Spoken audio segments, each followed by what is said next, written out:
let me kind of explain how the system worked first. So last week actually, several people in Maricopa County, hundreds, got e-questionnaires that they filled out. Do you know anything about the case? Have you ever heard the name Lori Vallow? Do you know J.J. Tiley? If those questionnaires passed and were made it through, like all the questions were cool, then yesterday and this morning, the judge went through a list. He'd say, okay, juror number 2460 said that they've seen media coverage and they have a mother who has cancer and they need to care. I move that they are stricken for hardship. And the prosecution said, I agree. And Lori said, I agree. And the person was removed. Once we got through that process, whoever was remaining in that pool came in this afternoon. And we had, I believe, I tweeted it out. I don't remember the exact number. I think it was 55 maybe who came in. And the goal was to get to 12 jurors and 4 alternates. And then they all filed in. All the spectators, including the media, were put on the left side of the courtroom behind the defense. The jurors came in and they seated 17 up in the jury box. And then they seated the rest on the rows on the other side of the courtroom. And then the judge went through some very generic questions like, do any of you have a police officer in your family? And do you take the word of a police officer above the word of others simply because he's a police officer? Have any of you had family members convicted of crimes? Have any of you ever been convicted of a crime? These type of questions, and they would raise their numbers and they would be given a mic and they would explain their thoughts on that. And then after that, the prosecution put on headphones hooked to a microphone, and the defense, Lori Vallow, did as well, and then the judge did as well, and then they played white noise over the courtroom. Now, this is what's called a sidebar. In Idaho, they did this a lot, and the attorneys would gather with the judge. The judge would step down from the bench and they would gather in the corner. Lori, because she's the defendant charged with this crime, she can't approach the judge. She can't approach the witness. She's got to stay at the podium or stay at her table. And in order to communicate effectively in a sidebar, you can't be yelling because people will hear. So they've installed this system, this headphone microphone system, and that's how they're communicating with each other during the sidebars. Pretty interesting. And the white noise is very loud. We can't hear a thing.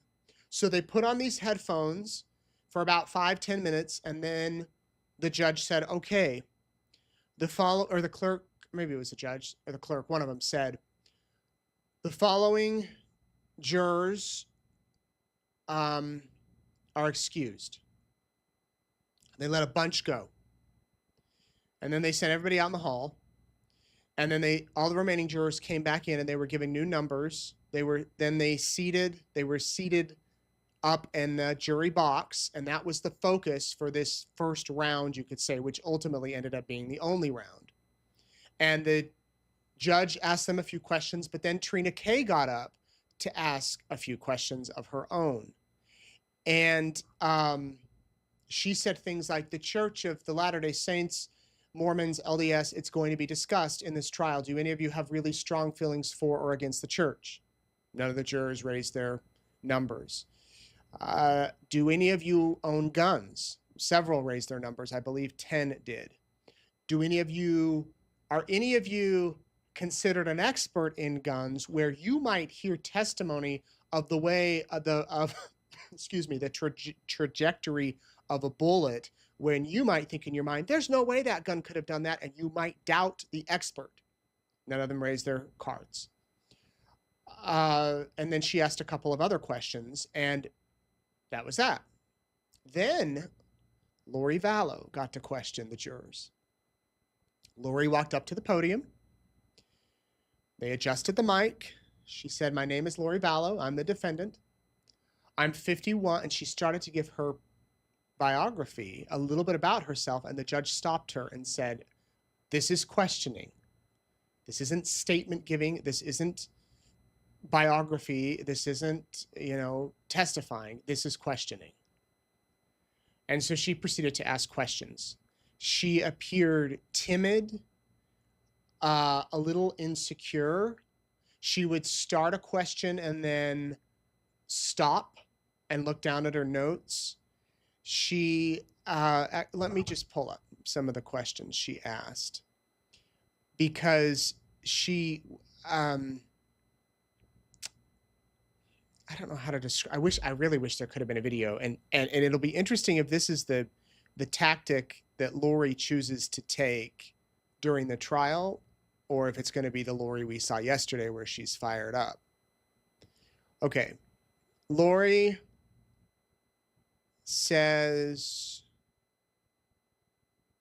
asks if they understood that it's the state's 100% burden to prove that she's guilty, and they did. She asks if anyone would have a problem if at the end of the state's case and they didn't prove that she committed a crime at all, they would think, I can't find you innocent until you told me what happened. She hinted at the fact that she might not give a defense. That if at the end of the state's case, if she feels like she does not have to give a defense or testify, if the jury would have a problem with that. None of them raised their numbers. So it got me thinking. I mean, she didn't do a defense in Idaho. Do you remember that? It was weeks and weeks and weeks of the prosecution, and then it was time for the defense, and her attorney said, Your Honor, we feel the state did not meet their burden of proof. We rest.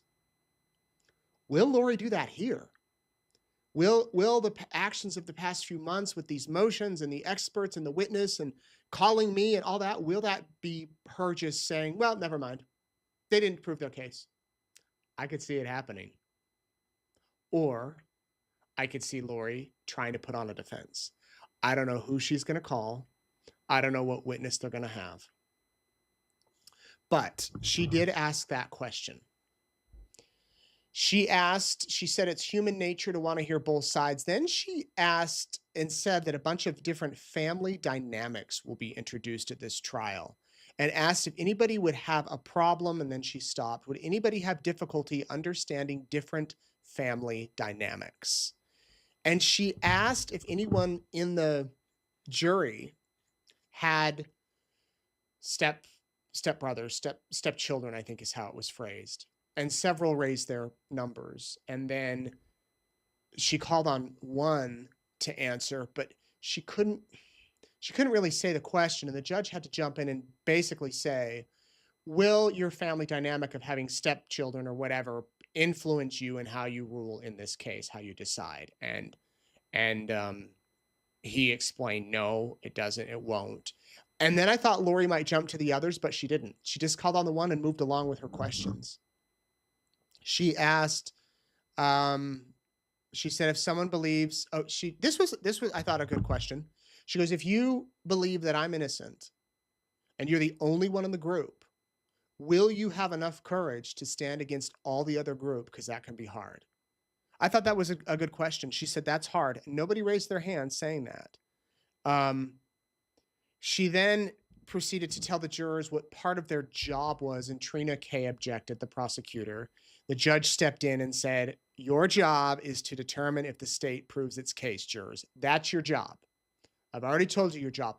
I should have said this was after the judge went through lengthy instructions about, you have to, anything that you've heard outside the courtroom, you can't bring in. You have to follow the rules of the courtroom, regardless of what you think the rules are or what you might have heard or what people have told you. You have to stick what's in the courtroom. So the judge kind of jumped in. Lori repeatedly took off her glasses, would refer to her notebook, would put them on. I guess vice versa. She'd put them on to read and then take them off to talk to the jurors. She asked if people understood what conspiracy is, and if you did not see or hear a specific agreement, if because there wasn't like a written agreement or some sort of agreement, if it is still conspiracy. Nobody raised their things, their numbers. She asked if she did say this is a case where religious beliefs will be discussed a lot. Do any of you have a problem with that? Will it be difficult? Nobody raised their cards. Is there anyone that has had an understanding that the judicial system works differently than the way it's been explained to you today? Nobody raised their cards. Lori asks if anyone would have a prejudice if she again did not testify, and then she was done. I think she questioned maybe 10 minutes. I think Trina K questioned maybe 10 minutes. This judge moved fast. It was so nice. He wanted to get that jury seated. So after that, those questions, back on the white noise, back on the headphones. And then after 5 minutes, the judge said, all right, we'll number whatever she was, a woman who had said she had previous knowledge of the case, I believe through media. He said, will you stand up? You're excused. And everybody in the benches, in the seats, in the gallery, you're excused. And the people who are here, you're the jury. That was that. So what do we know about the juries? We have 13 men and 3 women, a variety of ages, a variety of races. Alternates will be selected by lottery at the end, much like Idaho. They will all sit through the trial. They will all listen to everything. And then at the end, by a random lottery, the clerk will pull out the numbers of who the alternates are. Now, if a juror gets sick, if one gets in trouble for talking about the case, if one comes in and says, I watched Courtroom Insider last night, then the alternate, they'll be dismissed. The alternate will take their place. That happened not at all during Lori's trial 2 years ago, but Chad's, we had a juror who got sick. And I remember talking with the other jurors, and they said he felt horrible that he got dismissed. Like, he felt so bad. He wanted to do it and felt it was his duty, but he was just so sick he couldn't make it. So they cannot talk with anyone about the case. I think the judge stressed this 5 or 6 or 7 times. He said, you can tell people I'm on a jury and it's lasting 5 to 6 weeks. That's it. He said, if anyone tries to talk to you about the case, walk away. If something comes up on your phone about the case, get out of it. If something comes on the TV, turn it off. He repeatedly said, you cannot talk to anybody about this case. I think he stressed it more than in Idaho. I mean, over and over and over, you can't talk to anybody. We'll talk in a minute about the differences between Idaho and Arizona. Also, an interesting fact, these jurors, if they qualify and want, they get $12 a day and they get reimbursed for their mileage. But they can also qualify and request up to $300 a day for their service. There's a jury fund to help. And several of these jurors, that did make a difference, where they were worried that they would have to miss work and they don't get paid jury duty. And because of that, they couldn't serve. But then the judge said, there is this pool, $300 a day that you can get, and plus you can get your $12 a day. So $312 a day. I should say up to $300 a day. You know, and just some quick math here on my iPhone, that's $78,000 a year. Not that anyone's ever going to serve a whole year on a jury. Plus you get Fridays off. But that is nice to know. And that brings me to a topic, kind of a pivot here. Do you get paid jury selection with your job? Do you know? A lot of people, it's up to the company. Legally, in most states, probably all the states, you cannot get fired for going on jury duty. But employers, at least in Idaho, don't have to pay for jury duty. Some states, I would imagine the laws do require you to get paid. If you know, put in the comments if you know what your state's laws are. It might be good to do some research in case you get called to a 5-week jury. It's quite common for these juries to have retired people or elderly people, because they have time, they don't have jobs. And sometimes you will have I'm thinking of the other cases in Idaho where there were retired people, there were some executives who got paid jury duty at larger companies, and then college kids or younger adults. There were some college kids who had to leave because they have finals and classes and whatnot coming up. So these jurors, if they want, in addition to the $12 a day, and they will get fed lunch, will get $300 a day. I mean, the judge even said, if you are at a restaurant and someone comes up to you and says, have you heard about this Daybell case? Do not speak to them. And he said, don't even give the appearance. If you're out in the hallway and like you see someone associated with the case or a reporter, he didn't say a reporter, but he said, if you see that, don't speak to them. Don't even say hello. Even if you're not talking about the case, just ignore them. I'll tell you a story. I told this last year. Years ago, we had a reporter covering a story with a sex offender. During the break, Our reporter was in the hallway, and so were some jurors. He went up and he started making small talk. Hey, how you doing? Whatever, small talk like you or I would do, just to be friendly. They go in the courtroom. The defense immediately stands up. Your Honor, a reporter was talking with a juror. I want a mistrial. The judge had to call our reporter back into chambers with the prosecution and the defense, and the juror said what exactly happened. Our reporter explained it. We ended up writing a story about that incident so that we were transparent. Luckily, the case was not thrown out. The judge said, okay, nothing nefarious was bad here. But could you imagine had a reporter resulted in a mistrial simply because they were doing small talk with a juror? So that's like how important it is with these type of things.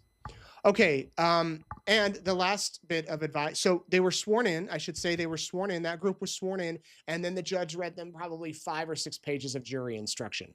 And again, stress: don't talk to anybody. But he talked about, you have to follow the law. If you have questions, put them on note cards and pass them to the court staff.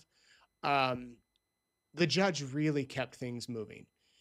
And the jurors now have the rest of the week to get their affairs in order, let their workers, their employers know they're not going to be in for a few weeks, 1 week up to 6 weeks. We'll see. Make family situations, whatever they need to do. And they will return on Monday. There won't be any court until Monday.